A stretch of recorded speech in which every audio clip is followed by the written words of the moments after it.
Thank you so much for speaking with me. How does it feel having this incredible film, not timely film, that needed to be out now? How does it feel having this film out for folks to get a chance to see, but also being part of the Toronto International Film Festival? Feels amazing being part of this festival. This is my hometown, so and never in my wildest dreams did I think I'd be here. In terms of this film coming out now, it's complex because when I started making this film, things were very different for trans and queer people in this world, and they've gotten so much worse since I started on it. It's a shame what's going on, but at the same time, I'm very glad that this film is out and available for those within the community that need to see it, especially. Not just the community, the whole world needs to see this. Let's get right to it. What is the name of this film and what is it about, please? It's called Summer Camp. It's a documentary about a traditional summer camp for queer and trans and non-binary kids that's located in Alberta. How did you come up with this idea to do this? Did you know about this camp? How did this all come together?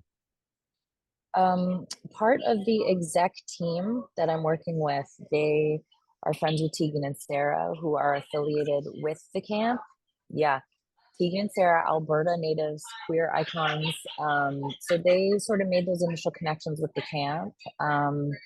And the ball kind of got rolling from there. I went to camp for a couple summers as a kid. I definitely enjoyed it. I definitely have great memories, but I was not one of those every summer I go to camp kids. Um, but it's become my mandate to tell queer stories of any kind, and especially the stories of young people, because I just, among the long list of queer stories that there are out there for us to enjoy, there aren't a lot that really get into the inside of what it's like to grow up queer from an insider's perspective. So, I mean, any time is as good a time to make that film, as far as I'm concerned. You know, camp is always about having fun, learning about things, and self-discovery. Using those words, self-discovery, is in a different manner with this. And especially with the people that we get a chance to meet. How did you go about choosing, or did you choose the people that we get to meet who are telling their stories? And the fact that we're talking to young people too, were there any barriers that you had to make sure that they could be part of this and tell their story?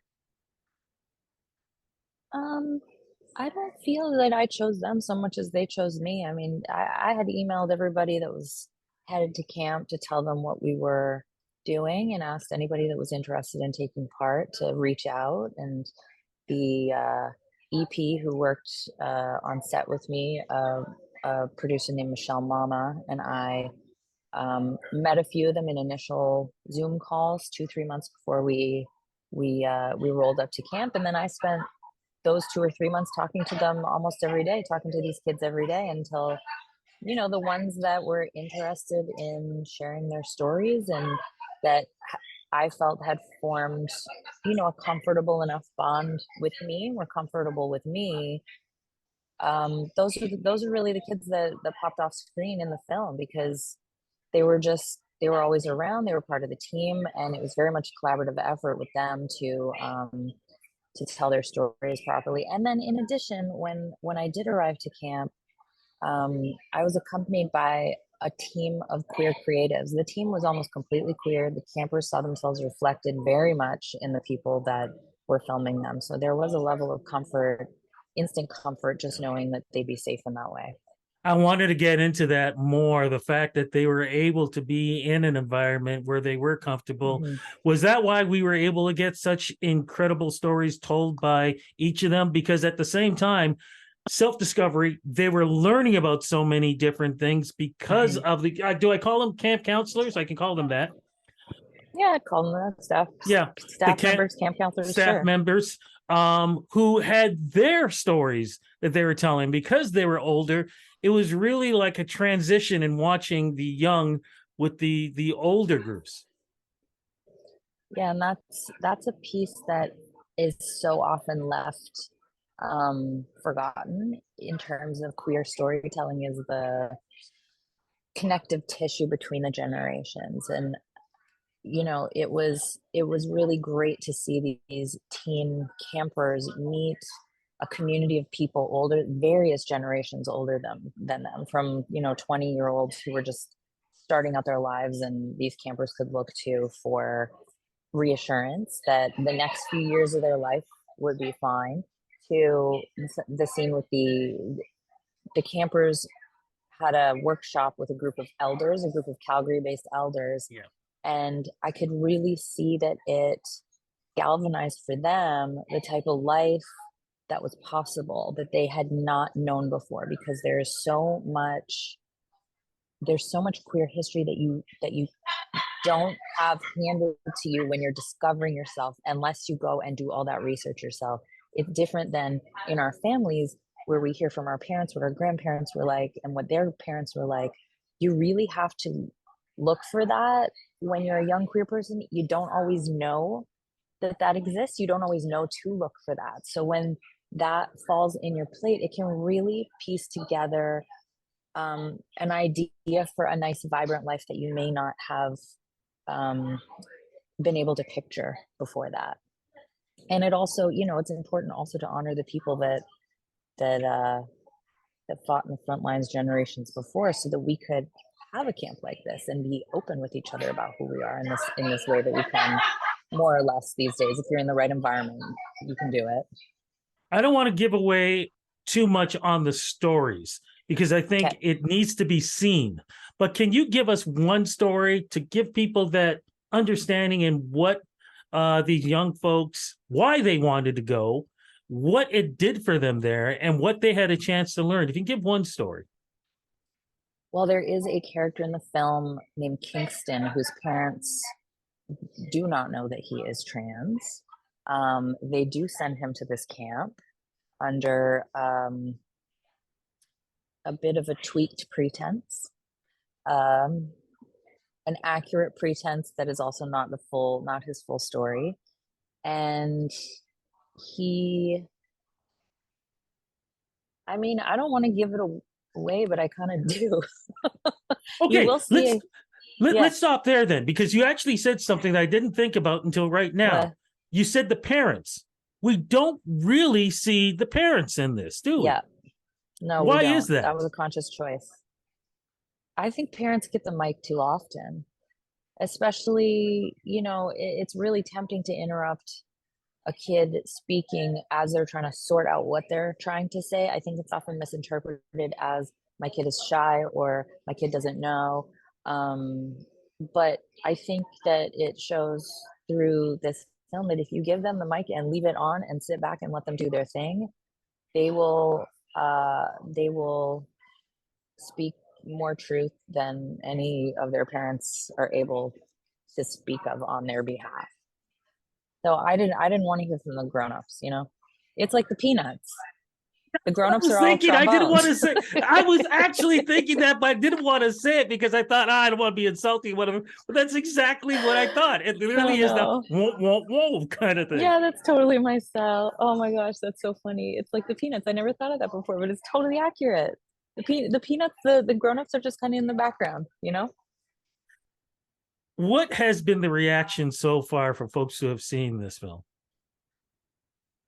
The reaction's been incredibly positive. I think this is not a film, not the type of film that a lot of people have seen before. I made it specifically for this community that it portrays. I made it specifically for kids to see, that need to know that there are safe places in this world, even though the world at large does not seem safe. Sometimes all you need when you're growing up queer is a little bit of hope and a vision of hope. And I feel like that's all we can provide at this time, because I don't know, I'm certainly not one to suggest that the world is a great place for queer and trans kids right now. And so it's just, I think all we can do is show them what could be possible if they find the right community. There is safety, there is a mobilized community, there is community support, there is friendship, there is love, there is aging. It's just a little challenging to see that clearly these days with what's going on in the world. So that's truly what my hope is for this film, is that, a baby version of me might see it and think, okay, I'm gonna hang in there because it's gonna be okay. I know I'm asking this as you speaking for them, but do they realize, those young people realize how brave they are and what role models they are being in this film and being able to speak their stories for so many others, like you just said, who are going to grow up? Because this film is going to be seen for decades. It's going to be to a point where people are going to turn around and say, do you remember when? This is going to be a staple point. And it's going to help generations. Do they realize what they've accomplished being part of this film? I don't think they do. I don't think any of us really do. Um, this generation of queer futures is not like any group of kids I've ever seen. They don't care if they're putting their butts on the line. They're vocal, they are strong, they stick up for each other. They are not afraid to appear as they are, and and state um their refusal to go away. They are not afraid. So I don't think really the impact of this has landed for all of them. But once it does, I think they're going to be just fine with it, because these kids are here to make a difference by living their authentic lives, just by Absolutely. existing the way they are. Mhm. Absolutely. I hope camp enrollment goes through the roof. Me I too. hope there are going to be more camps throughout Canada and throughout North America, because it's definitely needed. I mean, what an incredible way to have a safe place to grow and learn. Mhm. And I am so glad that you were able to portray this the way you have and open this up for the rest of the world to see.